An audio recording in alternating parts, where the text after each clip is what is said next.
The rich took hold of all the dungeons so no one else can level up their stats, but Su-chun awakens the ability to do dungeon raids in his dreams, while he sleeps, where he can also steal any monster's powers by devouring them. But the elites can't bear seeing him rise, so they start plotting his downfall. Year 2167, May 16th. The demon race had completely conquered the human world. Not a single place was left untouched. After the final battle, everyone was exhausted, yet Shi-chun still stood tall, an SSS rank lightning assassin. 7 years earlier, several demon kings had descended upon the world. Led by Demon King Lanying, they crushed humanity with overwhelming force, sweeping through the land without resistance. The Demon King mocked him, saying that humanity was nothing more than fragile trash, existing only to become nourishment. As he began drawing power from Shi-chun, the end seemed inevitable. But at that moment, something snapped inside him. He thought of his sister, his comrades, his master, everyone he had lost. Rage and grief surged through him as he refused to die quietly. Even if it cost him everything,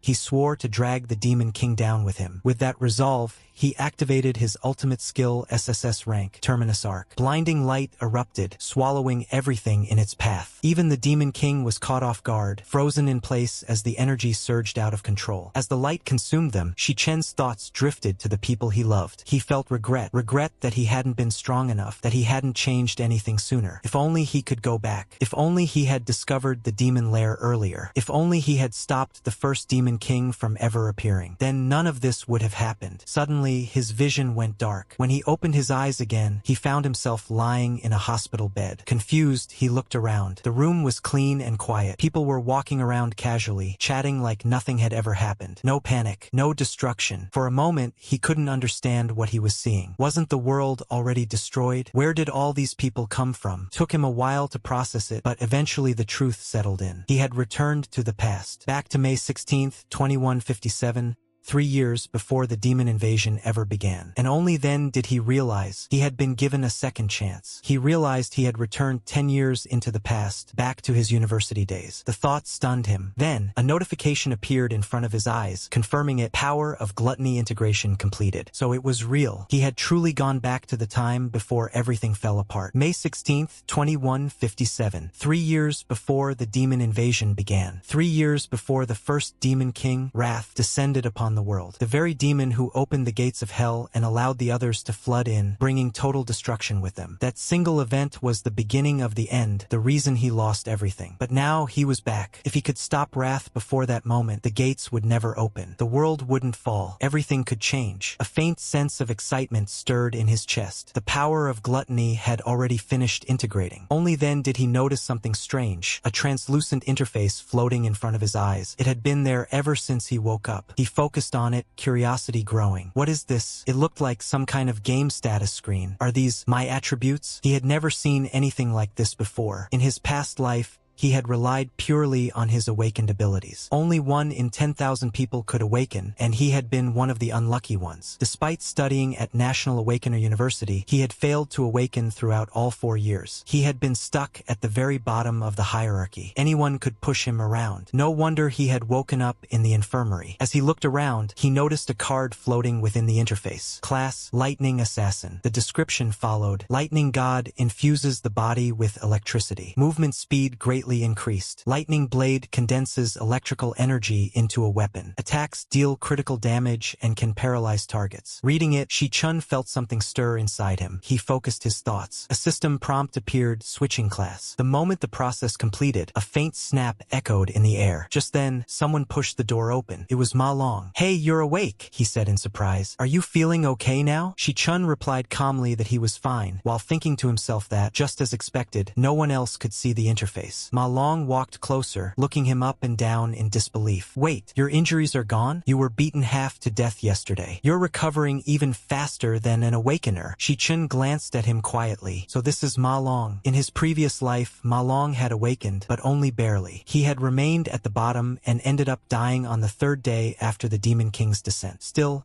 Ma Long kept staring at him, frowning. Why do I feel like you've gotten stronger all of a sudden? Is it just my imagination? Shi-chun didn't answer. Inside, his thoughts were racing. He's really here, standing right in front of me. I've truly come back. Ma Long suddenly remembered something. Oh right, tomorrow's the rank test. Since you're okay now, let's go get ready. Even if you haven't awakened yet, it still affects your graduation evaluation. Come on. As they walked out together, the training grounds came into view. Students were everywhere, practicing abilities, showing off techniques, even messing around. Seeing so many people alive and moving made Shi-chun pause. It's been so long since I've seen this many living people. Ma Long glanced at him strangely. Hey, what's with that look? You're saying some pretty scary stuff. Let's just walk around the field. Shi-chun nodded, but his thoughts were still elsewhere. This time, things will be different. He could feel it. The future he had lost was standing right in front of him again. Shi-chun thought to himself that he had once lost everything. If he didn't act now, that same desperate future would arrive again. He had to move fast. He had to grow stronger. In this era, there was only one way for an awakener to level up, by hunting monsters inside demon lairs. But nearly all of those lairs were controlled by major guilds. Ordinary people had no chance to enter, let alone grow stronger. He glanced at his own status and wondered how strong he truly was compared to others. The government classified both awakeners and monsters into ranks S, A, B, C, D, and E. Most students at the university were stuck at D rank. Only a handful of geniuses or those backed by powerful guilds could reach C rank. Based on his experience, he knew he was already stronger than most. His gaze drifted toward Ma Long. I'm definitely stronger than him. Just then, something flew through the air at terrifying speed and smashed straight into Ma Long's face. The impact sent him tumbling to the ground, his glasses shattering. A mocking voice followed. Yo, isn't that Shi-chun and Ma Long? You guys recovered pretty fast. Ma Long struggled to get up, clearly shaken. Damn, of all people, we had to run into them. Shi-chun remained calm. He wasn't surprised at all. The bully smirked. I told you these two were tough. You knew I was playing ball here. Why didn't you bring a couple crates of drinks? Ma Long immediately bowed his head. Sorry, I'll go buy them right now. But Shi-chun stepped forward. You're not the ones who should be apologizing, he said coldly. The same guy who had always looked down on him. And this time, Shi-chun had no intention of bowing his head again. Old memories suddenly flooded back. Memories of how this guy used to mess with him over and over again. The same face, the same mocking grin. Shi-chun remembered it all too clearly. Ma Long noticed what was happening and quickly tried to stop it, telling them to knock it off. But the bully only laughed harder. He said something along the lines of how they were just helping out, that Shi-chun still hadn't awakened and probably needed a little motivation. The group burst into laughter, clearly enjoying themselves way too much. After fooling around for a bit, they lost interest. Tsh, he passed out already? Boring. Let's go. They turned to leave, completely ignoring him. Ma Long rushed over and called out to him, asking if he was okay. Shi-chun slowly opened his eyes and muttered that they never seemed to leave him alone. But Shi-chun stepped forward this time. He calmly said it wasn't Ma Long's fault, and that the ones who should apologize were standing right in front of them. The bully's expression darkened. Ma Long panicked and tried to stop him,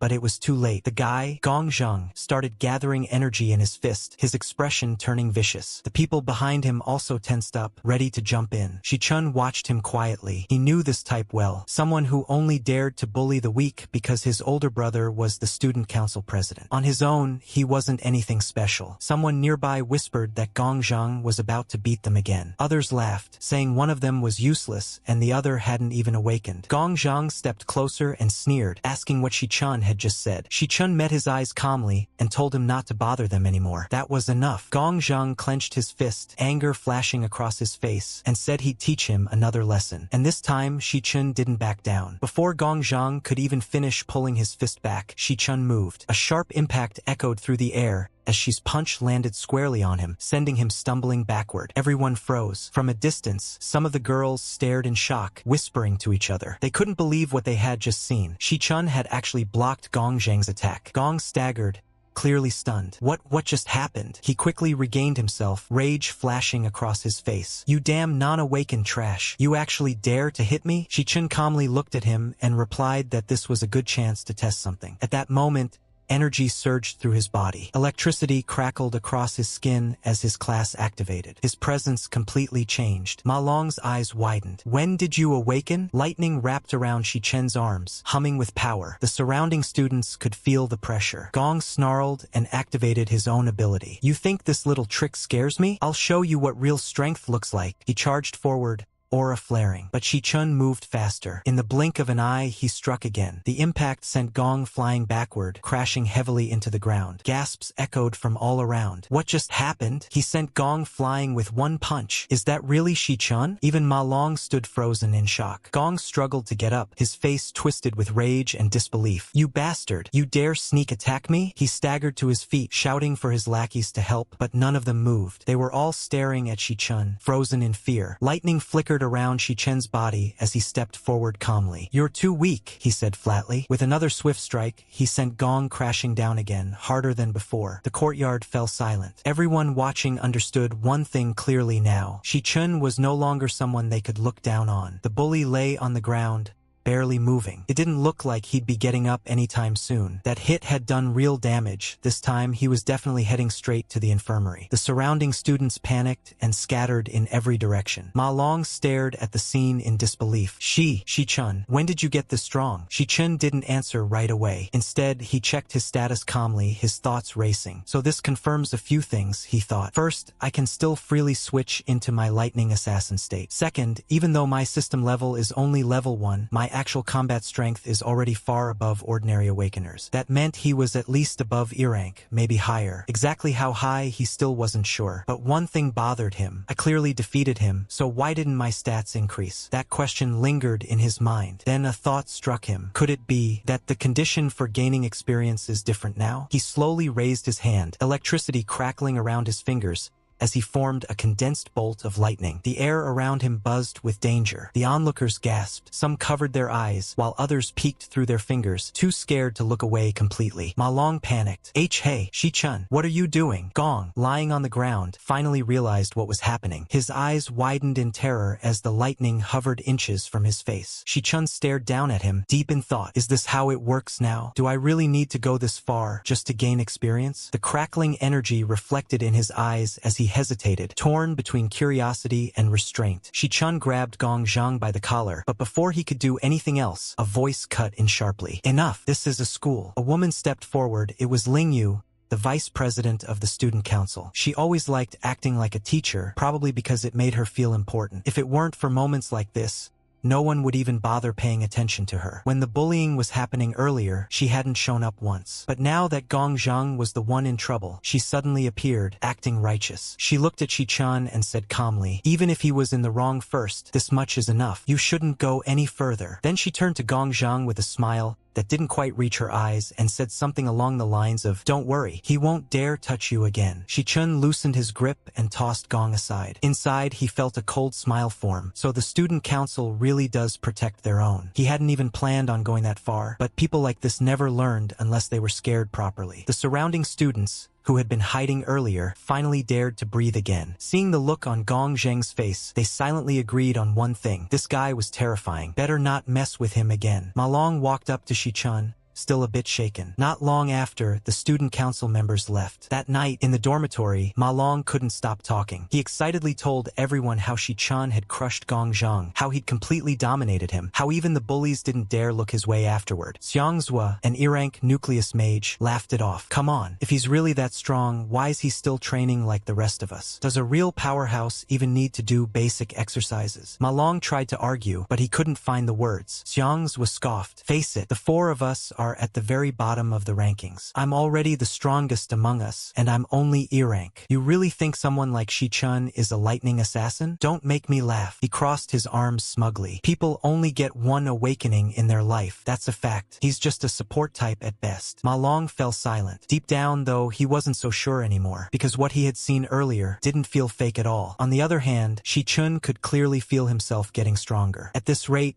he might actually be able to qualify for a club soon. The next day, someone announced that the final rank test before graduation would be held soon. Once that was over, everyone's true standing would be decided. At the E-rank training grounds, a large group of students had gathered. Among them was Gong Ting, the student council president. The moment he arrived, everyone straightened up instinctively. With a calm expression, he waved his hand and told everyone to end the day's training. As he turned to leave, he noticed Gong Zhang lingering nearby. You're still here? He asked calmly. me? Gong Zheng clenched his fists. Brother, you have to deal with this. He embarrassed me in front of everyone. If you don't step in, I won't be able to swallow this humiliation. Gong Ting looked at him quietly for a moment, then nodded. I understand. I'll handle it. Later that evening, during a casual meal, the student council vice president spoke up. So, how do you plan to deal with that kid? Gong Ting replied calmly. From what I saw, he simply overpowered Gong Zheng. But is he really that strong? She smiled faintly. You know the situation of this academy. Fewer than 10 people have reached C rank, and you've already recruited all of them into the council. Ordinary students don't even have access to demon lairs. No matter how talented they are, they can't catch up. Gong Ting nodded slowly. That's true. Meanwhile,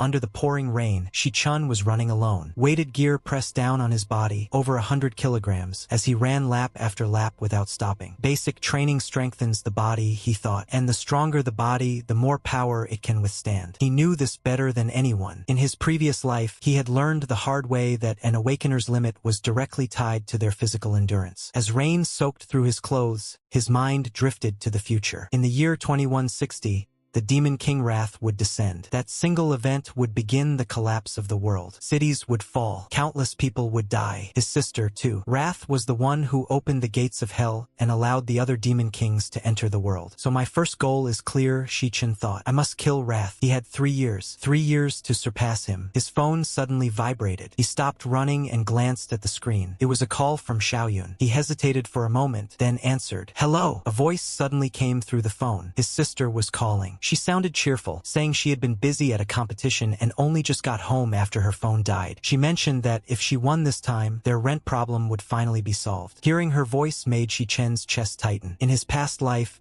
he had begged the heavens countless times for a chance to start over. Now that voice was right there again, alive and warm. She asked if it was raining on his side and wondered why he had gone quiet. Shi-chen forced himself to respond, saying it was nothing and that he had just missed hearing her voice. She laughed and said they had spoken only a couple of days ago, then told him to wait for her good news before hanging up. When the call ended, Shi-chun stood still for a long moment. Everything had truly restarted. He clenched his fists, his expression turning firm. No matter what it took, he would protect this future. He would not let history repeat itself. He began running again, pushing his body harder than before. Several hours passed. By the time he stopped, his body was exhausted, but his mind was clearer. It had been 8 hours since he returned to this time. His body was weaker than in his previous life, but it was young and full of potential. Now there was something more important to consider. If he wanted to grow stronger, he needed access to demon lairs. But those places were tightly controlled by the major guilds. Ordinary people had no chance of entering. Then there was the strange power he had awakened, the so-called power of gluttony. As that thought crossed his mind, a strange sensation spread through his body. Something responded. A translucent interface appeared before his eyes, lines of light forming one after another. The system began to activate. Before he could fully react, the world around him twisted and warped. His surroundings dissolved, replaced by darkness. When his vision cleared, he found himself standing in an unfamiliar place. The ground beneath his feet was cracked and scorched. The air felt heavy and oppressive, filled with a sense of danger. He instinctively understood one thing. This was no ordinary place. Felt like hell itself. Shi-chun noticed something unusual in the distance, a towering structure rising from the ground. Before he could fully process it, the earth trembled and figures began emerging from below. They were monsters. Hound-like creatures crawled out of the ground one after another, their bodies wrapped in dark mist. They were death hounds, E-rank cloud-type monsters. The system activated on its own, completing the transition. Shi-chun realized then that he wasn't in an illusion. This place was real, and worse, it was a demon lair. He steadied himself and activated his lightning assassin form. Electricity surged through his body as instinct took over. He couldn't hesitate. The hounds lunged at him in a pack, but he moved faster. His blade flashed, tearing through them one after another. Each strike landed cleanly, efficient, and precise. With every kill, something strange happened. Power flowed into him. Notifications appeared one after another. Item acquired, Death Forest Fragment. The more he fought, the clearer it became. These monsters were nothing to him now. His thoughts sharpened as he moved. With his current strength, E-rank creatures posed no real threat. And more importantly, this wasn't an illusion. This place was real. Then the system chimed again. Level increased. He had reached level 2. Power surged through his body, and his senses sharpened further. Every stat increased. increased. Every movement felt lighter, faster. This place, it allowed him to grow. Before he could dwell on it, the ground shook again. A massive figure emerged, a much larger hound. A boss. Shi-chun didn't hesitate. He met it head-on. Lightning flashed as he struck, blade tearing through flesh. The battle was brief but violent. When it ended, the monster collapsed, dissolving into particles of light. A new notification appeared. He had gained a large amount of experience and several items, including Death Forest Fong and a rare crystal. His level rose again. The realization hit him all at once. He was leveling up at an unbelievable speed. Then something else caught his attention. A strange option appeared over the remains of the monster. Devourable. Curious, he focused on it. The monster's essence was drawn toward him, condensing into a card that merged into his body. A new message appeared. Acquired trait, Frost Physique, grants resistance to cold and enhances durability in low-temperature environments. Shi-chun stood there in silence, processing what had just happened. He had absorbed the monster, not just its energy but its ability. Only then did the full meaning sink in. The power of gluttony didn't just allow him to grow stronger. It allowed him to devour everything. Shi-chun suddenly realized something terrifying. This power felt familiar, far too familiar. It was exactly the same kind of power once wielded by the Demon King Lan Yu. The ability of gluttony, a power meant to devour everything. That meant one thing: he had stolen something that originally belonged to a demon king. Normally, every awakener was bound to a single class for life. That was an unbreakable rule. But now, not only did he possess more than one ability, he could even absorb the powers of others. If this continued, there would be no limit to how strong he could become. As this thought settled in, a heavy pressure suddenly crushed down on him. Something was watching him, a presence far more terrifying than anything he had faced so far slowly revealed itself. Its form was unclear. A voice echoed through the space, calm yet overwhelming, saying it had been waiting for him for a very long time. Shi-chun felt his heart tighten. The name of that being flickered in his mind, but he couldn't read it clearly, as if something was deliberately obscuring it. The pressure kept rising, forcing him to steady his stance. In his mind, he quickly evaluated the situation. In the current system, awakeners were ranked from E to S. In his previous life, he had barely reached S rank at the very end. Right now, he was nowhere near that level. And yet, the presence standing before him was unquestionably an S-rank existence, or something even higher. The pressure alone was crushing. He tightened his grip on his weapon, fully aware that this was an opponent far beyond him. Still, he refused to back down. The being moved. The exchange that followed was brutal. Blow after blow crashed toward him, each one strong enough to kill him instantly. Yet somehow, he survived. Each attack narrowly missed his vitals, striking just close enough to send him flying without ending his life. Felt intentional. As the fight dragged on, realization dawned on him. This wasn't a battle. It was a test. The being finally spoke again, asking if he truly intended to keep resisting. It told him that he could stay here, remain in this place, and guard the demonic tower. It was offering him a role, an invitation. Shi-chun understood then. The being wasn't trying to kill him. It was testing him, measuring him, but he refused. No matter how overwhelming the pressure, no matter how impossible the odds, he would not bow. He rejected the offer outright. The presence responded coldly, stating that if he continued to refuse, it would not hold back any longer. The only reason he was still alive was because he was the only one capable of reaching this place. And with that, the pressure surged again, far heavier than before. A sudden surge of energy erupted from the ground as the fallen monsters around him began to dissolve. Rocks lifted from the ground, hovering in midair as if gravity itself had been overridden. He realized then that the entity was giving him one final chance. Either submit or be crushed. Shi-chun refused. He forced his power outward, lightning bursting across his body as he condensed it into a blade. The massive creature hurled chunks of stone toward him, but he pushed forward, weaving through the debris with sharp, precise movements. As they clashed, Shi-chun's mind worked rapidly. During the exchange, he noticed a pattern. Each time the being attacked, there was a brief delay, less than half a second before its next movement. A tiny opening, a flaw. If he could time it right, he might be able to exploit that moment. He focused everything into a single strike. Electricity surged violently as he slashed forward, the blade cutting through the air and striking true. The paralyzing effect triggered, locking the creature in place for an instant. But even then, the difference in power was overwhelming. He was thrown back hard, barely managing to stay conscious. Still, he realized something crucial. Even if he couldn't win, he could escape. He activated his full power. Lightning wrapped around his body, pushing his speed to its absolute limit. His movements blurred as he rushed toward the only light source he could see, what he believed to be an exit. Just as he reached out, the light vanished. The world twisted. A presence appeared behind him. The being spoke again, calmly stating that the path he was chasing was nothing more than an illusion. dungeon. This place, it explained, was not a demon lair at all. Then it revealed itself fully. This was a trial, a test meant to judge him. The being introduced itself, not as a monster, but as a guardian. A purgatory Rakshasa, an S-rank existence. The realization struck Shi-chun like lightning. This presence, it resembled the demon king from his memories. And that was when he understood. This trial wasn't meant to kill him. It was meant to see if he was worthy. Energy surged violently around them as countless streaks of lightning struck down from above. Shi-chun felt the ground tremble beneath his feet as he realized something unsettling. This scene felt familiar. A memory surfaced from his previous life. During the final battle, the Demon King had fought in this exact way, constantly shifting forms, endlessly adapting. No matter what technique was used against him, he countered it with ease. That terrifying adaptability was what made him truly invincible. And now, this presence before him felt the same. As the figure moved, Shi-chun suddenly understood. The form he was seeing now was only one of many. A fragment, a reflection of something far greater. A chilling thought crossed his mind. Had this being been devoured by the Demon King's power of gluttony? And if so, did that mean this place existed inside that very power now dwelling within him? The being seemed to sense his thoughts. It acknowledged his insight, impressed by how quickly he had grasped the truth. It told him that his perception was sharp, that he had proven himself worthy of what lay ahead. Shi-chun felt a heavy pressure in his chest as something appeared before him, a strange, ancient object radiating immense authority. It was a key, not an ordinary one, but a key infused with overwhelming power. The being revealed its nature, the key of the void, an artifact capable of unlocking the sealed layers of the demonic tower. It explained that long ago, the Demon King had devoured countless powerful beings, sealing the strongest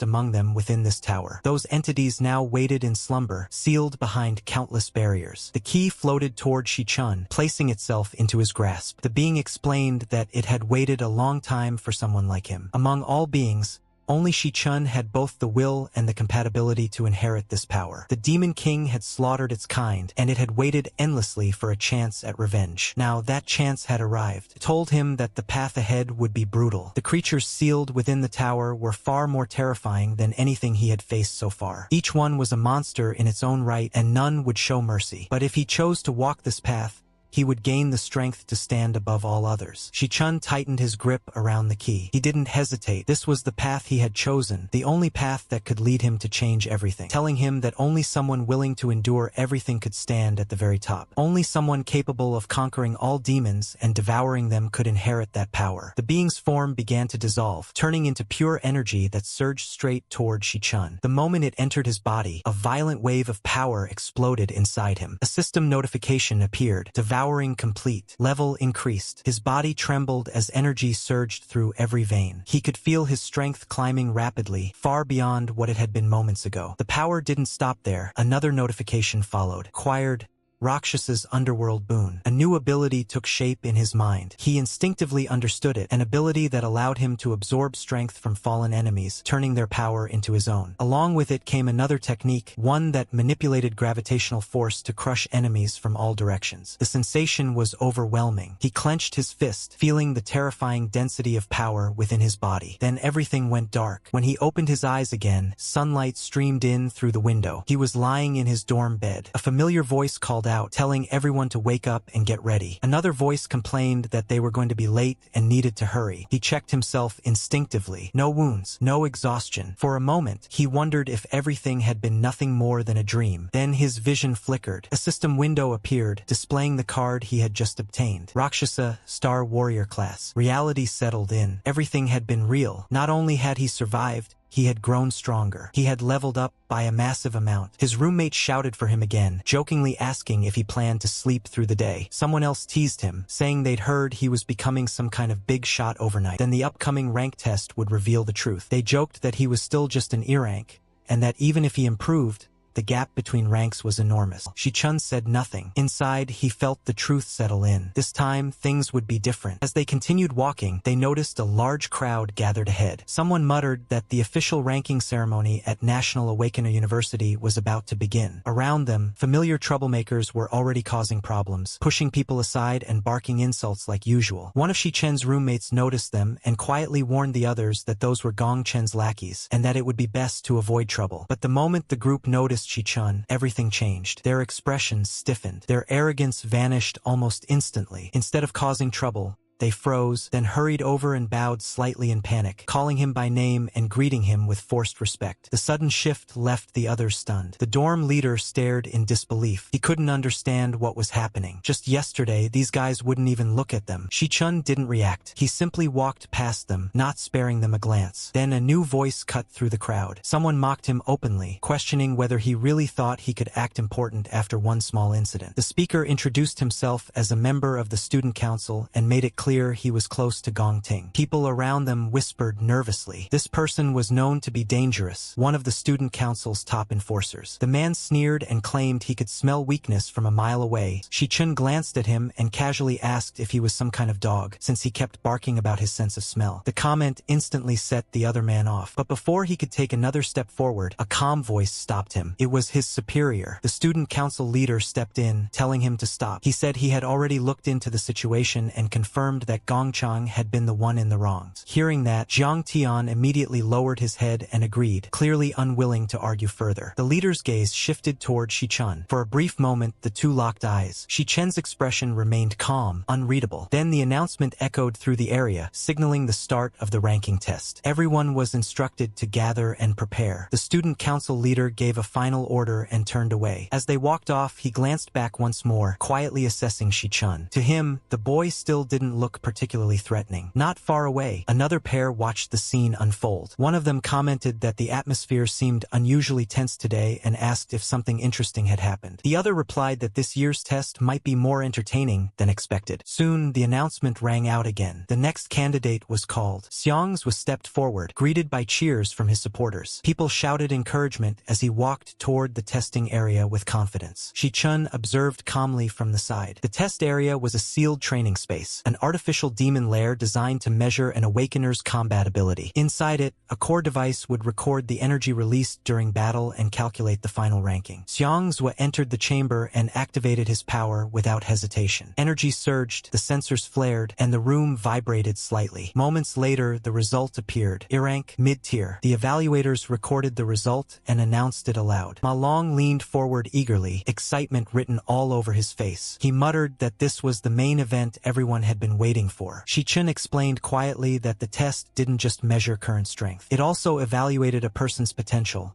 the highest rank they could possibly reach in the future. That was the truly important part. Anyone with high potential would immediately attract attention from powerful organizations and even the state itself. The results soon appeared on the screen. Current rank, E-tier, mid-level. Maximum potential, C-tier. The candidate who had just finished testing let out a disappointed sigh. The announcer quickly called the next name. Ma Long leaned over and tried to cheer his friend up, telling him not to take it too hard. After all, most people never even reach D rank in their lifetime. Soon after, another student completed the test. His results caused a stir. D rank, low tier. Gasps rippled through the crowd. People began whispering excitedly. D rank was already considered impressive, especially for students who hadn't undergone real combat training yet. Even the evaluators seemed surprised. They muttered that usually only a handful of students reached D rank each year, and yet several had already appeared. Then it was finally time. The announcer called the next name. Gong Ting stepped forward. The crowd immediately quieted. He was known for having reached D rank 2 years earlier, something extremely rare among students. Even now, the highest recorded result this year was only D rank low tier. No one had surpassed that yet. As he stepped forward,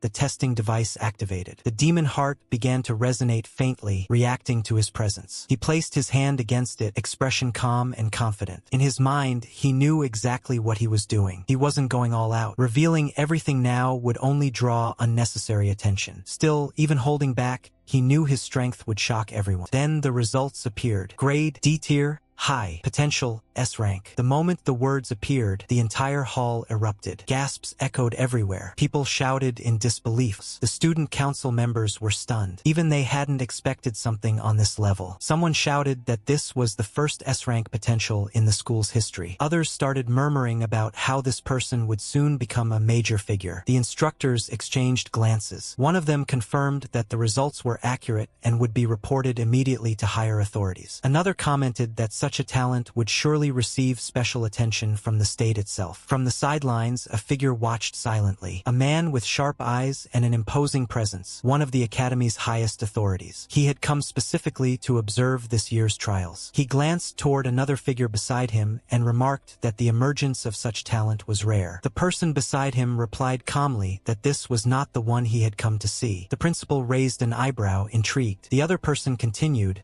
saying that compared to this, there was someone even more interesting waiting. At that moment, the announcer called the next name. It was Shi-chen's turn. One of the student council lackeys stepped forward and sneered at Shi-chen, telling him to bring some honor to his dorm for once. He mocked him openly, saying that if all of them ended up with low ranks again, they would become the biggest joke in the entire academy. The other roommates lowered their heads in silence. None of them had the confidence to refute it. Their results had always been mediocre, and deep down, they all knew it. Ma Long clenched his fists and fired back, saying that Shi-chen would shock everyone and make them eat their words. The others only laughed harder. As Shi-chen stepped forward, inside the testing chamber, the atmosphere shifted instantly. The moment Shi-chen stepped inside, the demon core reacted violently. Its surface rippled, and its eyes snapped open, locking onto him with visible tension. Even the creature seemed unsettled. As Shi-chen approached the core, his thoughts were calm and clear. He understood exactly what this test meant. The graduation assessment wasn't just about strength. It was about proving one's worth to the major guilds. Only those who performed well here would earn the chance to be recruited by top-tier organizations. For most students,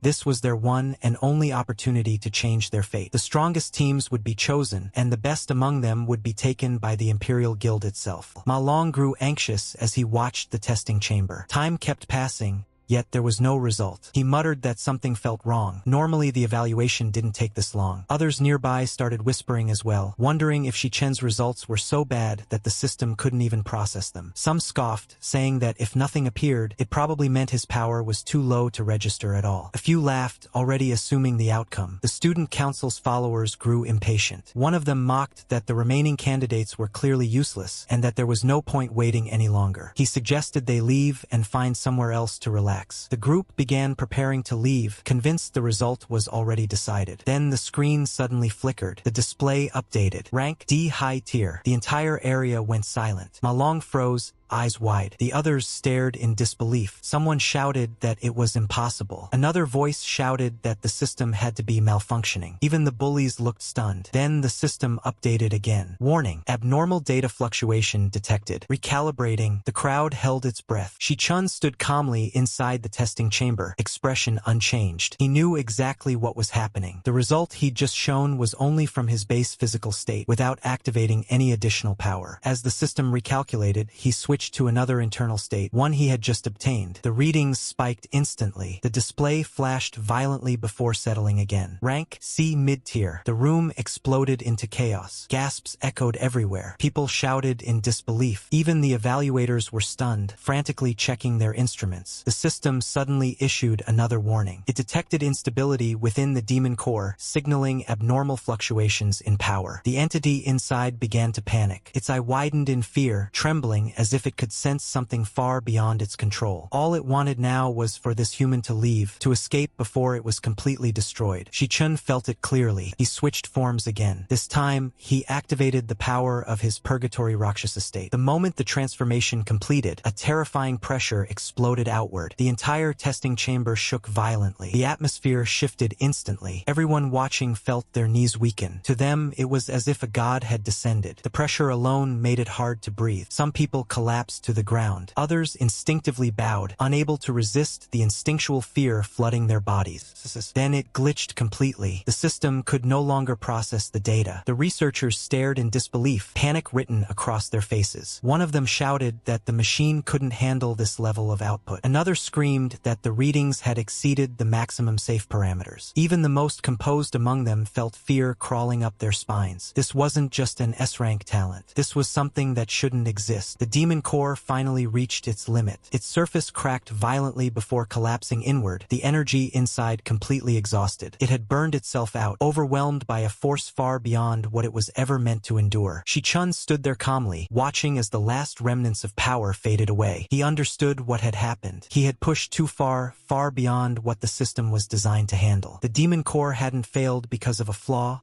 it had simply been devoured. As the energy settled, a new notification surfaced in his mind. Acquired exquisite demon heart. The moment it integrated, his perception expanded dramatically. A new awareness spread through his senses, allowing him to perceive the strength of everything around him. Within a certain range, the power of every being became visible to him. It was as if the world had suddenly peeled itself open. Now, with a single glance, he could see the true ranks of everyone nearby. Most were low-level awakeners, E rank, some barely scraping into D. A few stood out slightly higher, but none were truly impressive. Then his gaze landed on Gong Ting. The truth revealed itself instantly. Mid-C rank, Shi Chun felt a flicker of amusement. So even the proud student council president had been hiding his true strength. No wonder he carried himself with such confidence. Someone shouted angrily, blaming Shi Chun for damaging the testing device. Another cursed him for causing trouble and delaying everyone. The shouting grew louder. Then a voice cut through the chaos. It was Gong Ting. He stepped forward, expression calm but firm, telling the others to stand down. He warned them not to disrespect someone like Shi Chun so lightly. That only shocked the crowd further. Then, unexpectedly, Gong Ting extended his hand toward Shi Chun. His tone was composed, almost respectful. He invited him to join his group, saying that together they could dominate the upcoming graduation assessment and claim the top spot. Shi Chun looked at the offered hand. He didn't move. His expression remained calm, unreadable. Inside, he already had his answer. The man who had been barking the loudest earlier nearly lost his mind. His face twisted as he muttered in disbelief, unable to accept what he was seeing. If Shi Chun joined Gong Ting's team, someone would have to be replaced. And that someone would almost certainly be him. When Shi Chun calmly declined the invitation and told them to stop bothering him, the shock on everyone's faces was unmistakable. The surrounding students were stunned. No one had ever refused Gong Ting so casually. Whispers broke out immediately. Some couldn't believe his audacity. Others thought he must be insane. A few even admired his courage. Gong Ting, however, remained calm. He studied Shi Chun with a strange glint in his eyes, as if trying to see through him. He commented quietly that it was fine. Some people simply had their own path. The tension lingered, thick and heavy. Then, elsewhere, the academy's higher-ups were discussing the situation. One of them remarked that it was a shame the two hadn't joined forces. With talents like theirs, they could have rewritten the school's history. Another replied that perhaps it was better this way. A person who could make such a choice without hesitation was dangerous. And dangerous people were never easy to control. Back among the students, the one who had mocked Shi Chun earlier fumed silently. He muttered that the whole thing was ridiculous, that Shi Chun was just lucky, that the test must have malfunctioned. But even he couldn't shake the unease in his chest, because no matter how much he denied it, Shi Chun had already stepped onto a completely different path. Gong Ting waved his hand dismissively and said he wasn't in the mood for karaoke anymore. He told his followers to handle things however they wanted, making it clear that whatever happened next had nothing to do with him. The moment he said that, the man beside him froze, then quickly understood what it meant. He nodded repeatedly, saying he understood completely. A short while later, word spread that Shi Chun had already left the campus. Someone reported that he had gone straight out without even stopping to eat. The man's eyes lit up with interest. This was perfect. Outside the school grounds, there would be no restrictions, no teachers, no rules. That was exactly the kind of opportunity he'd been waiting for. Meanwhile, Shi Chun walked calmly through the streets, his thoughts drifting back to memories from his previous life. He remembered how, during a major operation inside a demon lair deep within the territory of the Shanti region, an elite team had been completely wiped out. That disaster marked the beginning of everything, the moment when the demon king known as Wrath descended into the world. That was the turning point that plunged humanity into chaos. If he wanted to stop that future from repeating, he needed to find that lair before it awakened. And for that, he needed resources. A lot of them. The Mithril exchange was the fastest way to obtain both funds and equipment. It was the largest trading hub for awakeners, where monster materials were bought and sold daily. With that in mind, Shi Chun entered the building. A clerk glanced at him skeptically and asked where he had gotten the materials he brought. Shi Chun answered simply that they were monster drops. The clerk frowned, clearly unconvinced. He said he'd never seen anything like it before. Another employee stepped closer and examined the items more carefully. She identified them as parts from a cloud-type monster,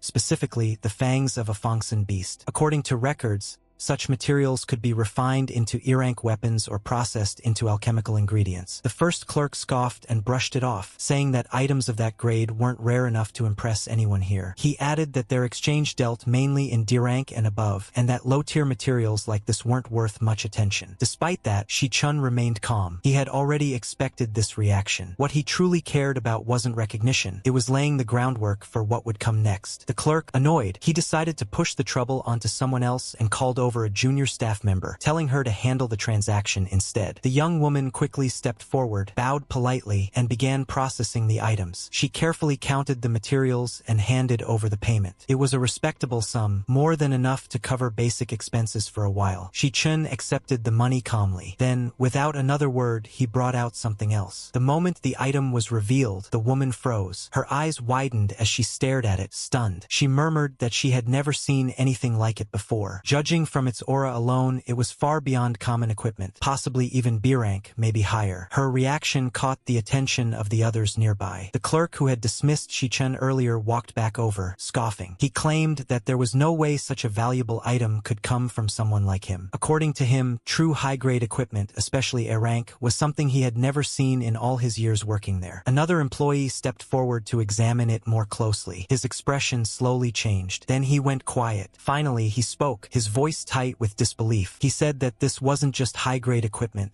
It was something far rarer. The moment the words left his mouth, and that it was an authentic S-rank artifact, the room fell completely silent. The earlier arrogance vanished instantly, replaced by shock and disbelief. Even the employees who had mocked Shi-chun earlier were now staring at him as if he were a monster. The store manager rushed over the moment he heard the commotion. After examining the item himself, his expression changed completely. He immediately bowed with respect, greeting Shi-chun as an honored guest. He apologized profusely for the earlier disrespect and invited Shi-chun into the private VIP room, promising to personally handle the transaction and accommodate any requests. As they walked away, Shi-chun glanced back calmly and addressed him by name. The man there asked how much he intended to sell the piece of equipment for. Sachin says 1 million. After hearing this, the man becomes slightly shocked. Then he says he's only asking for 1 million and asks if Sachin understands that even A-rank equipment can sell for millions. He adds that this S-rank weapon could fetch at least tens of millions on the market and could even cause a crowd stampede because it's that valuable. Sachin says he wants to use the S-rank weapon as collateral to get a loan of 1 million, and that he'll pay it back in 1 month. The merchant immediately realizes something and thinks that using an S-rank weapon to secure a loan isn't something a university student would normally think about. It seems Sachin has no intention of actually selling the sword and probably plans to use it himself later. He feels that Sachin is wiser than his age would suggest, and with a treasure like this sword, he wonders whether Sachin is a rich kid who ran away from home or a prodigy hiding his true abilities. Either way, it's clear he's not an ordinary man. Then Sachin says he'll repay the principal in just 1 month and pay an interest of 10% the following month, asking how that sounds. The merchant then says to Xiao Li and asks him to step outside. After the assistant leaves and a brief silence passes, the merchant boss finally says that if he's not mistaken, Sachin attends National Awakener University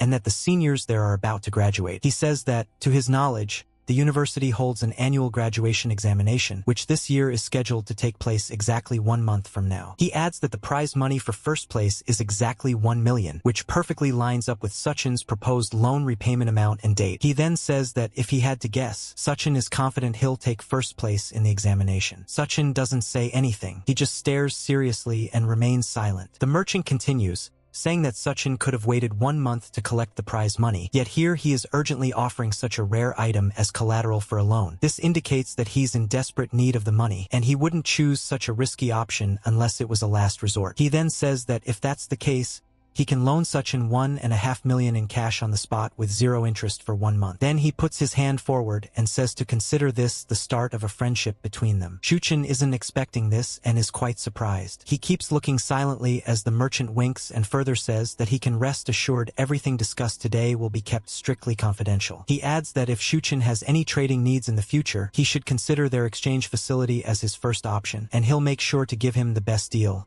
asking what he thinks. Shuchen himself is impressed and thinks that with just a few details, the merchant was able to infer his situation and needs, which is impressive. He also thinks that instead of taking advantage of his predicament once he figured it out, the merchant even offered better terms for the sake of a long-term partnership. It's no wonder King Z will be able to turn the Mithril exchange into the world's premier exchange in the future. He realizes that in order to eliminate Wrath, he can't rely solely on his own strength, and that's why he needs to start making some trustworthy allies, with this being his first step toward that goal. As both the merchant and Shuchen laugh and shake hands, they smile knowingly, aware that this is the first step towards something truly great. Then a hand is placed on a magic seal, and the merchant says that the magic contract is complete and the funds have been transferred to Shuchen's account. Suddenly, a notification pops up on Shuchen's phone as he looks at it. It shows Avesal Netherbone -1 and $1,500,000 added. The merchant then says that since Shuchen is using such a great weapon as collateral, he's curious about what he plans to use for the graduation examination. He offers to lend him some equipment, explaining that while they don't currently have any S-rank equipment, they do have a good selection of high-rank items, including A-rank and B-rank equipment. Shuchen says there's no need. He puts his sword forward and says he's still got another weapon just like the one he gave up. After seeing this, the merchant is utterly shocked. Not just the merchant, but the assistant and the other guy as well. They simply can't believe it. It's too astounding for them. The merchant says that there really are so many talented youths these days and tells Shuchen to please take care. As Shuchen leaves, the assistant cheers, and the merchant himself gives a victory signal. He says that thankfully Shaoli kept helping such an important client and tells her she's being promoted to supervisor immediately. This makes her really happy. However, Shuchen then says that he still needs to buy something. Later, we see him getting out of a taxi in front of the Gangchong County long-distance bus terminal. He thinks about his last life when his family struggled financially for a long time. Back then, he had graduated but still hadn't awakened, so no guild would accept him. He remembers always thinking that he was running out of time while doing delivery jobs. He recalls scrambling to pick up odd jobs and still barely managing to scrape together the rent money. He remembers checking his remaining balance, just $105. He thinks about how Uni and he had to live very frugally just to survive. He remembers saying they were broke again after paying that month's rent. She had said it was okay and that she had just found a tutoring job. He recalls seeing an International Central Art Institute admission acceptance letter with student Sherzuan's name on it. She had said she guessed she got in after all, but it was too far away. She ended up tearing it apart and throwing it away, knowing her dream would never come true. She had said she wanted to stay near her big brother. Shuchen thinks about how she was so worried about adding more financial burden to the family that his little sister gave up on her dream school. Later, as he looks around, he says it's getting pretty late and that Uni should have gotten off the bus by now. Suddenly, a voice calls out to him, saying that if he's going to pick someone up, he should go to the exit, not the entrance, and complains that they're broke again after paying this month's rent. It's Uni. It's been 7 years since he last saw her after such a long time apart. She tells him to hurry up and help with the luggage and asks why he's just standing there like a dummy. Shuchen doesn't say anything and just hugs her. He says it's been such a long time and that it's been 7 years since he's been able to see her. She's confused and asks if he's trying to choke her to death. Uni pushes back and says he's been acting really weird the last couple of days, asking if he got rejected by a girl or something, and tells him to hurry up so they can go home. Shuchen says no. As they walk back, she starts talking excitedly about how crazy the ride was when she went to take her exam and keeps going on and on. Shuchen thinks to himself that this time, he won't let her suffer anymore. All he wants is to see her laugh like this. Meanwhile, a group of people say that this is definitely the route that Punk Shuchen takes to get home. Their leader tells them to hide and says that the moment he shows up, they'll jump him. He smirks, clearly excited, and starts laughing like a maniac. He says he'll make sure Shuchen learns what happens when you mess with him. One of the goons says that, by the way, boss, since a bunch of student council members are here, what if things go too far? The boss says TCH, he was just going to teach him a little lesson, but that guy's attitude really pisses him off. He says that low-tier E-rank piece of trash actually thinks he's a C-rank now and has no idea who he's messing with. Then he remembers how Shuchen said that the two of them should love each other and never bother him again. Another one says that when it's time,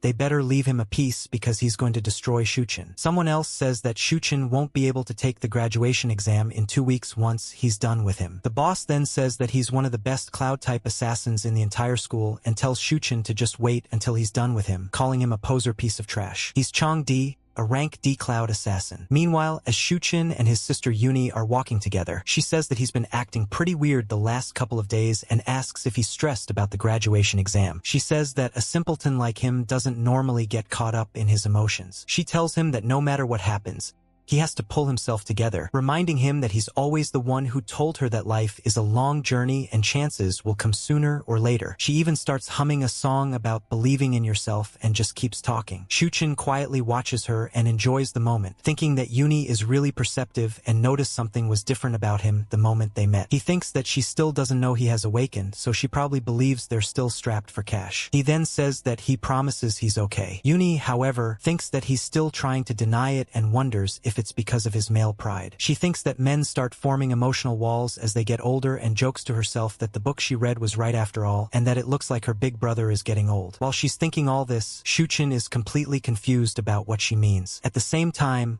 a few guys are watching them from the shadows. One of them says that the guy has a girl with him. The boss says this is perfect and points out that the alley has no cameras, calling it their lucky day. Suddenly, Shuchin notices that something feels off. He thinks about the smell and realizes it's those guys from the student council. He immediately recognizes them and thinks that they've got a lot of nerve coming here as a group. He understands that something is about to go down. As soon as the threat is confirmed, suddenly, Shuchin takes out some earphones, puts them on his sister Yuni's ears, and says he's been really into this song lately and has been playing it on repeat, telling her to listen. Yuni says and asks since when he started listening to music. Even so, she starts listening and ends up enjoying it. She thinks that music can reflect a person's mental state, so she'll listen carefully and try to understand her big brother better. While Yuni is busy listening, Shuchin turns around and takes a look at everyone there. Most of them are E-rank, some high tier, some low tier, with a few D-rank low tiers mixed in. Meanwhile, Yuni is completely absorbed in the lyrics, which talk about the rush swallowing a bird's reflection, the sky shattering into echoes of goodbyes, and the days on the calendar fading away as humanity's final civilization approaches. As she listens to the music, all the goons suddenly start rushing toward Shuchin on their boss's order. Shuchin thinks about how in his last life, the year 2160 was when he lost his last family member. It wasn't until 2167 that he was reborn and able to come back, finally seeing his little sister again. As these thoughts run through his mind, electricity begins to pour out from his fists, surging through his entire body. He thinks that this is the first time in 7 years he's been reunited with his family, and wonders how they dare try to ruin this moment. The goons don't care and keep charging at him. Shuchin jumps forward and kicks the first guy who attacks him, sending him flying. When they see this, the other goons start to panic. Yuni, however, is still completely lost in the song, listening to lyrics about ruins disguised as problems and crumbling walls splitting to reveal a blue peak. Shuchin clenches his fist again as the music continues, talking about laughter and scorn existing only in shadows. The goons grow terrified as they see his punch coming straight at them. The punch isn't just meant for one person. After hitting him, Shuchin continues striking the guys behind him, then the ones further back again and again, as the music roars on about a magnificent star shooting across the galaxy. Then, another goon tries to muster up some courage. However, as the music says that he reaches his hand out toward fate, Shuchin simply grabs the goon's hand and breaks it with an elbow strike. As the music goes on about finally hearing that faint echo again, the goon screams, but because he's screaming too loudly, Shuchin punches him straight in the face, sending him flying into another group of goons who all go flying as well. As the music says that he'll give everything he has to protect that fragile star, the boss is completely shocked. He thinks holy shit and wonders what the hell is wrong with this guy and how he can be this strong, especially as he sees Shuchin charging toward him with a thunderous aura. At this point, the goons stop showing any courage at all. They just watch as their friends get beaten again and again, waiting for their own turn. Soon enough, it's finally time for the boss to take a hit, and Shuchin has prepared an especially big one just for him. The boss says he's the strongest cloud-type assassin and tries to say something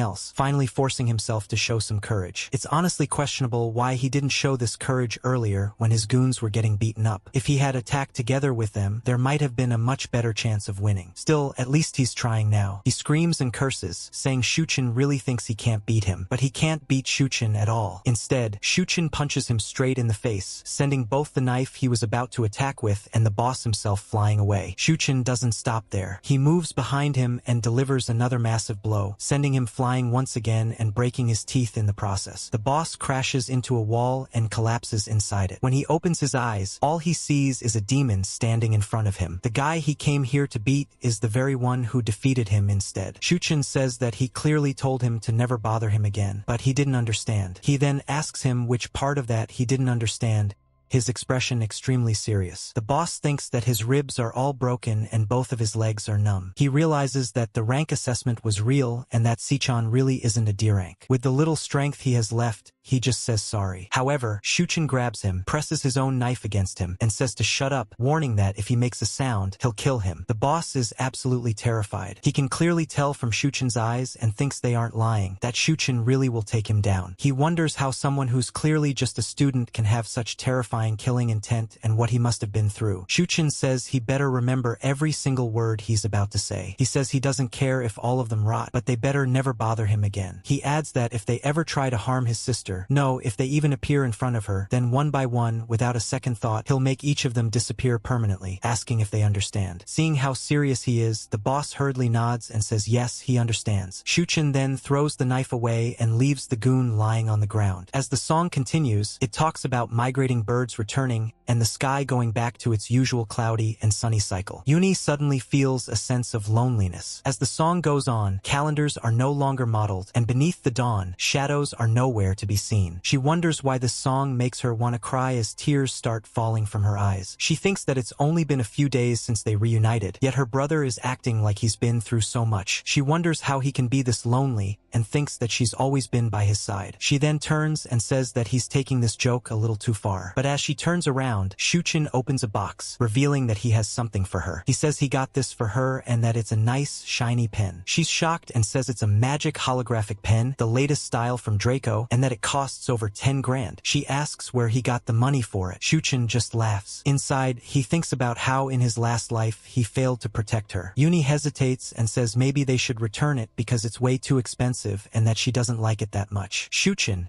however, thinks about how he couldn't even protect her dream in his last life. As he hides his bloodied hand, he tells himself that he'll protect everything about her this time. As the siblings walk away together, the goons are left lying in the shadows, silently hoping someone will call an ambulance for them. Then we see Uni using the magic holographic pen, happily drawing beautiful fish art. She says she can't believe it really works and that it can draw holographic images in the air. Shuchen, however, is busy eating. He says that as long as she likes it, that's all that matters, while thinking to himself that Uni's fried egg noodles are seriously the best. Then Uni says that they still have to pay the rent and that he's just throwing money away like this. Shuchen says he's already paid the full rent for the entire year. This completely surprises her. She says, "What?"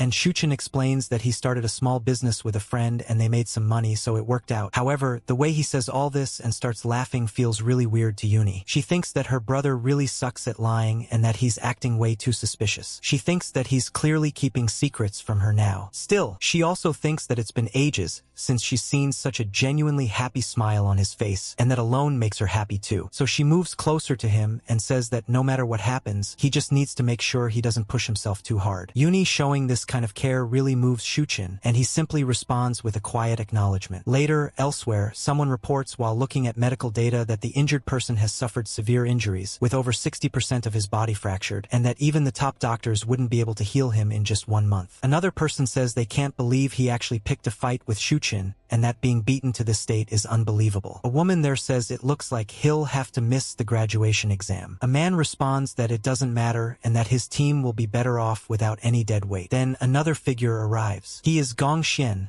the National Awakener University Director of Career Services. He says that it's Shuchen again. He then says he has confirmed the internal results of the last ranking assessment and that Shuchen is indeed C rank. He adds that Shuchen is the only student in the entire school with a higher rank than his. Hearing this, the man can't help but react. Gong Xian then says that his father has invited the vice chairman of the alliance to personally inspect his performance at the graduation examination. He tells him to make sure he doesn't allow anyone else to steal the spotlight. He adds that if all else fails, he can only ask his niece to fill the vacancy left in Gong Ting's team, and if that happens, things will take a different turn. However, the guy says that Sir is overthinking things and asks if he really thinks he used his full abilities during the ranking assessment. He says to rest assured that on the day of the combat examination, he'll make sure everyone knows who the strongest really is. He's clearly fully prepared for it all. At 11 p.m., in the National Awakener University men's dormitory, Shuchen is taking a bath. He thinks that he has completed today's 100-kilometer weighted run. He also thinks that now that the money issue is solved,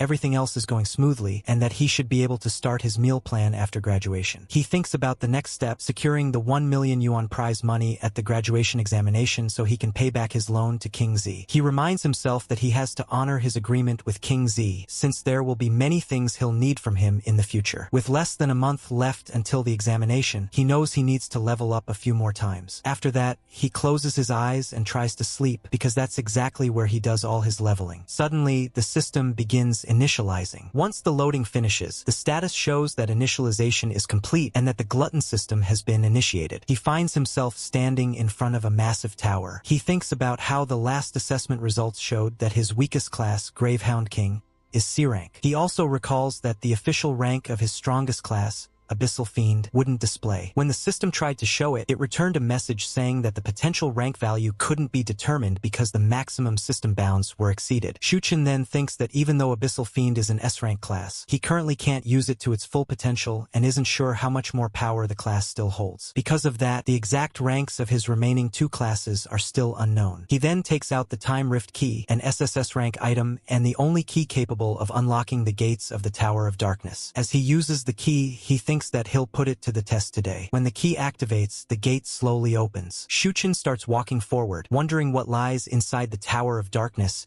and what kind of scene is waiting for him. As he steps into the void beyond the portal, he's shocked beyond belief and says that this place is something else entirely. Subscribe right now and turn on all the notifications. He finds himself in a place with a vast open sky. It's the Fallen Star Wastes, a truly remarkable place that completely shocks Shuchen. Suddenly, he drops downward and realizes that the gravity here is insanely exaggerated. He figures out that the surface gravity of the Fallen Star Wastes is roughly equivalent to 10G. Shuchen says that the door he came through has vanished and that it seems he has to eliminate the boss of this floor to open it again. He notes that in this environment, he can unleash at most 30% of his strength and that he needs to adapt to this place as quickly as possible. At that moment, a massive figure lands nearby. It's a phantom lion, a B-star warrior, and it's clearly ready to hunt its prey, which right now is Shuchen. Suddenly, a notification appears telling him to switch classes. He feels a bit tired as electricity starts pouring out from his hand. When the notification says class switch complete, he becomes level 10 Shuchen, a lightning assassin, holding the Vajra of lightning in his hand. His strength is 2 times 300, his speed is 3 times 450, stamina is 150, luck is 150, and both E-power and M-power are also 150. Shuchen looks at the monster and says that the enemy of this floor must be it. The phantom lion suddenly leaps toward him. Shuchen lowers his body as he sees it closing in, gathers lightning in his hand, and dodges the incredibly fast leap with precise movement. Even the lion can't believe it, since no one should have been able to escape its lunge so cleanly. Now it's Shuchen's turn to attack. He thinks that his body feels extremely heavy and that he has to end this quickly. He lunges forward, but a notification suddenly appears saying miss, vitality failed, and paralysis failed. Even though he landed a hit, the notifications are alarming. Now he's in a terrible position, because this mistake gives the phantom lion a chance to counterattack. As he thinks it through, the lion takes advantage of this and jumps at him, pinning him to the ground. Shuchen thinks that the assassin class has lost almost all of its advantages here. As he's pinned down, the phantom lion lets out a roar and opens its mouth, ready to bite. Shuchen wonders how the monster can move so easily and questions if this is the true strength of monsters inside the Purgatory Magic Tower. A notification appears saying class switch complete, finished. Now he is level 10 Shuchen Purgatory Rakshas. His entire aura changes into something ominous, and his eyes glow with a new, sharp focus. Shuchen thinks that he'll switch to Purgatory Rakshas to better deal with this opponent. The Purgatory Rakshas card appears. The first skill, Myriad Bones to Void, allows him to absorb the stamina and power of surrounding corpses and convert them proportionally into his own. The second skill, Triphase Gravity Calamity, lets him manipulate gravity to attack opponents in 3 forms: light, heavy, and super heavy. His stats surge. His strength is buffed to 3 times 450. His stamina is boosted even further to 4 times 600. His speed, luck, E-power, and M-power are all pushed beyond 50 as well. Shuchen thinks that different classes have different core advantages, and that close quarters combat has to rely on a warrior class with high strength and stamina bonuses. As the beast desperately tries to bite his hand, the class change makes it unable to seriously injure him. Instead, Shuchen uses the hand being bitten to pin the creature down, while his other hand pulls back and slams into it with terrifying force. As he gathers power, he thinks about stacking gravity to the maximum and increasing the downward impact force to its limit. The gravity amplification climbs to 200%, then 400%, and finally reaches 600%. With the punch fully prepared, Shuchen thinks that in an environment that already has extreme gravity, the power of this attack is amplified by a full 60 times. The beast feels it too and becomes terrified, realizing that the punch coming at it will end everything. Just as it fears, the blow lands. A massive pressure explodes outward, shattering the surroundings and completely overwhelming the creature, whether panther, tiger, or whatever it truly is. Shuchen coldly says that it shouldn't even think about stopping him. At that moment, the ground erupts violently as a notification appears, announcing Star Warrior Triphase Gravity Calamity, Super Heavy Mode. Then we see a badly bruised hand and someone breathing heavily. It's Shuchen, lying on the ground beside the Phantom Lion, which is basically finished. A notification appears saying he has obtained Phantom Lion Bone +1. Even though the power he used was extremely intense, the after effects are just as brutal. Shuchen can't move at all. Still, he gains around 12,000 experience points, which pushes him to level 11. As he lies there, exhausted and breathing heavily, he starts thinking. He realizes that every star on a class card represents a multiplier to stats. The more stars a class has, the greater the boost after switching. He recalls seeing many cards, like Star Warrior and Light Warrior, each with different stat distributions, some with 11 stars or 9 stars, greatly boosting strength and speed. He then thinks that Purgatory Rakshas has more stars overall, which means the total amplification is higher. After a class change, its rank should be higher than Lightning Assassin. But even so, just dealing with a B-rank monster took everything he had. He also remembers seeing cards labeled A, B, and C rank. Shuchen thinks that it seems both of his current classes still haven't broken through the B-rank limit yet. Then another thought hits him. After killing the monster this time, the system didn't show a devourable mark. That's strange, since this has never happened before. On top of that, the gate to the next floor hasn't appeared either. He's still stuck in the same place. He starts wondering if this monster wasn't the real one. As these thoughts pile up, he suddenly thinks maybe that's the case. Right after that, he notices something behind him. Portal is opening. He turns his head, then a terrifying thought crosses his mind. The monster he just killed with everything he had might have only been some kind of cannon fodder mob. Now, more of them are jumping out of the portal. If even one of them gave him so much trouble, then for 5, 6, or even more would definitely finish him off. Suddenly, the first one lunges forward and strikes his shoulder. Pain explodes through him as he's knocked down again, completely vulnerable. And then the others follow as well, using their claws to hurt Shuchen again and again. Shuchen thinks that only at this moment did he truly understand the meaning behind the Purgatory Rakshas's words. He recalls the line about how once the door opens, what welcomes you is endless pain. That endless pain is exactly what he's feeling right now as the panthers tear into him, clawing his body and dealing massive damage. But he also remembers the other words the Rakshasa said, that he must endure everything. At this point, it's not like he has a choice anyway. He can't do anything and is completely at the mercy of the roaring panthers. One of them roars right in front of him, sending panic straight through his mind. He has no idea what he should do. The only thing echoing in his head are those words again, telling him that he must conquer everything. Suddenly, he wakes up as if from a nightmare. He's extremely shaken, breathing heavily, drenched in sweat, and his heart is pounding. He feels nervous all over. If just one trip was like this, he can't help but wonder what the other trips will be like. As he lies there, exhausted and gasping for breath, he notices that his roommates are still asleep, completely unaware of everything, without a care in the world. He thinks about how the muscles tearing, the skin separating from the bone, and the pain he felt in his dreams were all incomparably real. Even now, he can barely believe it's over. Then he thinks that to become stronger, there are no shortcuts, and that this lonely and arduous road of purgatory has only just begun. He clenches his heart, steels his resolve, and accepts it. Then time skips to May 22nd, 2157, Friday, at the National Awakener University Grand Auditorium. A notice is posted on the board that reads that it's the class of 2157 National Awakener University Graduation Combat Assessment Team Formation Ceremony. Many students have gathered, ready to be assigned into teams. Teachers and staff members are standing around, some drinking tea, others holding water, while the students themselves look visibly anxious. One student says he heard that for this graduation combat assessment, high-ranking high-ranking members of the Guild Alliance will be coming to watch it live. Another student replies that it's no wonder the rules have changed this year. The first student agrees and says that in previous years, there were no minimum requirements for team size or rank, but this time every team must have at least 5 members, and at least one of them has to be high E rank or above. They wonder if this change is meant to improve the entertainment value. Another guy says who knows. Then a staff member clears his throat and asks everyone to focus on him. He says that the rank information of all students in this batch has already been sent to everyone's wristbands and asks them to check their wristbands and complete their team formation as soon as possible. Everyone immediately starts checking the holographic status windows on their wristbands, anxiously reading what's displayed. A long list of names appears, showing name, rank,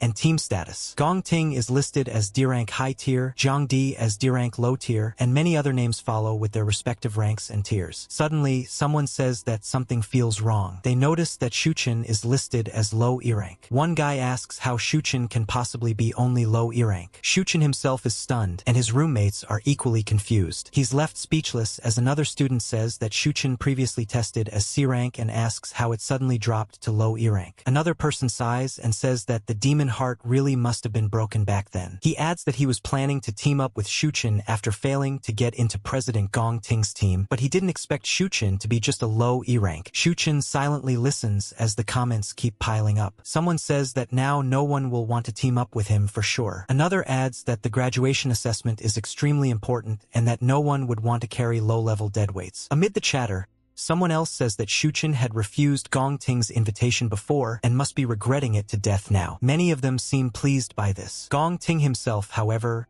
remains silent. He doesn't say a word and just keeps staring at the principal, who looks back at him calmly. In his mind, the principal thinks that his disappointing nephew still hasn't learned how to truly make use of power and human nature, and that it's time for his uncle to teach him a lesson. He wants to keep powers consolidated to a select few related to their blood, while he just wants everyone else to just be put besides their feet and boots. They don't want anyone else taking their power. That's why they don't hesitate and using cheap tricks to not even allow the others who have the power and capability to reach their position and handle stuff better than them. They just don't even want to have them compete. But Shuchen, even though it is a false status which is being shown, he is actually powerful. He should be able to teach these guys back some really great lessons. Students, please make the best use of your time and form your teams as soon as possible, the announcement says. Then a voice calls out saying President Gong Ting, President Gong Ting. Everybody gets very excited saying please add me to your team, pick me, pick me. However, the president isn't even looking at them. Another lady says she has been on the student council for 3 years and absolutely won't get in anyone's way. Another girl says Mr. President, her healer class will definitely be a huge asset to the team. Another person says Mr. President, let her be his errand dog. Then another guy shouts at everyone to shut up and back off, saying they can only add one more person. Half an hour later, a team is formed. A lot of people have already formed their teams and are quite excited, while some are feeling pretty low. A few students say everyone should give it their best. Another newly formed team says let's go. But Shuchen's friends are feeling down. One of them says that even after asking around multiple times,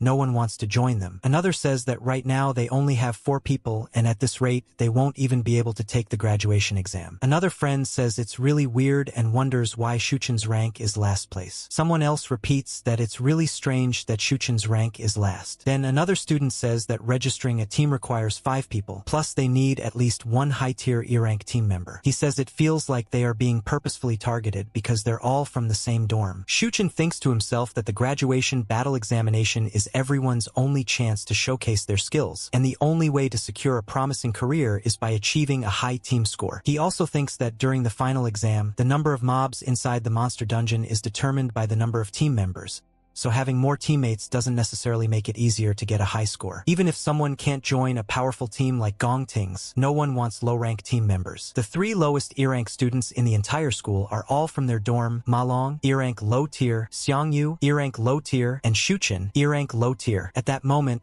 another guy calls out to Xiangyu, saying his team is short 1 person and telling him to come join them. He adds that Xiangyu doesn't want to be teamed up with the 3 trash E-ranks in his dorm, right? He warns that if Xiangyu doesn't join them, he might not even qualify for the graduation exam. Shuchen then thinks that at this rate, it's very likely the 3 of them, all low-tier E-ranks, will just be ignored by everyone else and eventually disqualified from the exam because of their low and mid E-rank standings. Another guy says sorry, but their dorm agreed a long time ago that they'd team up, and he isn't going to abandon his roommates. roommates. The other guy clicks his tongue and says whatever, calling him a filler anyway and saying he's got some nerve to reject them, talking about ungrateful. The first guy tells him to quit looking down on them. Even his roommate stands with him this time. Everyone's team status is being displayed, and very few people are left without a team. One of Shuchin's friends says that almost everyone already has a team, with only a couple of high-tier E ranks remaining. He adds that they're obviously just one person short, but still no one is willing to join them. Shuchin then notices the director of career services, Gong Xian, looking at him. He realizes Gong Xian is a mid-tier C rank. In his mind, Shuchin thinks that Gong Xian shares the same surname as Gong Ting, so they're probably from the same Gong family. He wonders how, for such an important graduation exam, the rules could suddenly be changed like this, and how Gong Xian even went out of his way to tamper with his real rank so that no one would want to team up with him. He questions whether they really see him as that big of a threat to Gong Ting and thinks that people in power really can just do whatever they want. Still, he tells himself that he's taking this graduation exam no matter what. He then starts loading a class change and thinks that since they're blatantly targeting him like this, there's no need for him to be polite either. Once the class change is complete, he thinks that showing off their abilities isn't limited to just the examination. As his energy surges forward, everyone around him is shocked. One of his friends gets excited and asks what the hell he's doing. Shuchin thinks that Awakener University has always had a special tradition. In order to help students master their class and battle skills, students are allowed to initiate one-on-one challenges with each other at any time. The others begin to wonder what he's planning. One of them says there's no way he's actually going to do it. Another asks what the hell that Shuchin guy is doing. As Shuchin walks forward, he thinks that it's an incredibly bold move, but also the most direct way to show everyone his true capabilities. When randomly challenged, most people would probably refuse, but there's no way someone like Gong Ting would back down. So he walks toward Gong Ting, who also turns to look at him. Shuchin thinks that all he has to do is defeat him, and then people who are aiming for a high score will inevitably want to join their team. However, just then another figure steps in and calls out to him, asking if his team is still looking for more members, and saying she would also like to participate in this year's graduation examination. It's the lady from earlier. She says she already achieved D rank back in middle school, so she won't hold their team back by joining. As she walks over, one of the roommates blurts out in shock, asking since when Shuchin knew someone like Lingyu. Another friend curses in surprise. The surrounding students are also stunned, even the members of Gong Ting's team. One of them asks what the hell his cousin just said. Gong Ting himself is clearly shocked, along with the teacher who had been using all sorts of tricks to make sure Shuchin couldn't take the exam. As the girl continues walking forward, people start whispering that Vice President Lingyu is actually going to team up with someone like Shuchin. Others murmur that she's an exchange student and question whether she seriously plans to take their school's graduation exam. Her background is a mystery, and rumors say she's a genius from Shanghai. The teacher mutters to himself, wondering when that girl started siding with outsiders. Then he speaks up and tells Lingyu that, as an exchange student, she is not eligible to participate in their school's graduation examination. He adds that she hasn't taken a rank assessment since transferring and that he hasn't seen any test reports proving her current rank either. Allowing her to participate would completely go against the rules. Right after that, another man appears and says that Director Gong Xian is absolutely correct. One of Shuchin's friends immediately gets nervous upon seeing him and asks when the principal showed up. The teacher also notes that the principal is here. The principal then addresses Lingyu, saying she is only at the school for a short-term exchange and asking why she's getting herself involved in this situation. Shuchin thinks to himself that he thought the principal was supposed to be a soldier-type class, so he wonders why he seems to have teleportation abilities. The principal continues, telling Lingyu that it wouldn't be fair if she participated, and that graduation exams only have meaning if students showcase their true abilities, asking if she wouldn't agree with that. The lady sighs and says, "Oh my, that's such a shame." However, Shuchin starts getting worried because he isn't able to see their ranks clearly. He thinks to himself that he can't see either of their ranks. The annoying teacher then speaks up and says the principal is absolutely right, adding that their school has its prestige precisely because they have always followed the rules. The principal continues, saying that the mission of National Awakener University is to cultivate the best awakeners and provide them with the finest stage to showcase their talents, in order to ensure a steady and continuous supply of talented awakeners to the world. He says the graduation battle examination is a decades-old tradition and one of the most important turning points in their students' lives. He adds that if their students were to lose this opportunity due to particular circumstances, how could the school possibly maintain its reputation? Hearing those words, the teacher starts to panic internally. He wonders wonders if that old fool is directing those words at him and whether he realized the rules were tampered with. He thinks the principal normally never concerns himself with minor matters like this and suspects he must be collaborating with Ling Yu to put on this whole act today, all for that kid. Then he tells himself it doesn't matter and there's no need to fight with that old fool. In his mind, he says he can only help Gong Ting this far. He reassures himself that all the high-ranking students have already formed their own teams, which leaves Shuchen with only those 3 losers to compete with, so Gong Ting will still be able to win easily. The teacher then speaks out loud while bowing and laughing awkwardly, saying, "Goodness, the principal is absolutely correct and that this was an oversight on the Department of Career Services." He admits they failed to anticipate that the current team formation model might leave some students without a team. He then declares that teams with fewer than 5 members, or teams lacking a member above high-tier E rank, may also submit their teams. He adds that the door to the graduation battle examination will always be open to every student. Soon after, Shuchen's team is officially formed with just 4 people. One roommate gets excited and says yes, now they can take the exam without any problems. Another friend says Shuchen should be their team captain. The principal then comments to Ling Yu that her interest in Shuchen is far stronger than he imagined. He goes on to say that on one side there is Gong Ting leading the strongest team in the school's history, and on the other side there is Shuchen with his 3 lowest-ranked roommates. He wonders out loud which dungeon they will choose and how many points they will ultimately score. An announcement is then made, saying ahem, after the teams have been formed, the team captains will be able to select the dungeon. Almost immediately, a notification pops up saying ding, submitted. A staff member reacts in surprise and asks if a team really selected their dungeon that fast. People quickly realize that it's Shuchen, and that Shuchen's team has already picked their dungeon. Several students are shocked and curse in disbelief, saying they actually chose that one. Meanwhile, one of Shuchen's friends panics and asks if he's crazy, telling him to undo it. Another roommate also freaks out and asks what the hell he's doing and whether he even realizes what he just picked. Shuchen, however, remains completely calm. He knows exactly what he did. There's no need for him to explain anything. He's just going to show everyone with his actions. But if you don't want to miss it, subscribe right now and turn on all the notifications.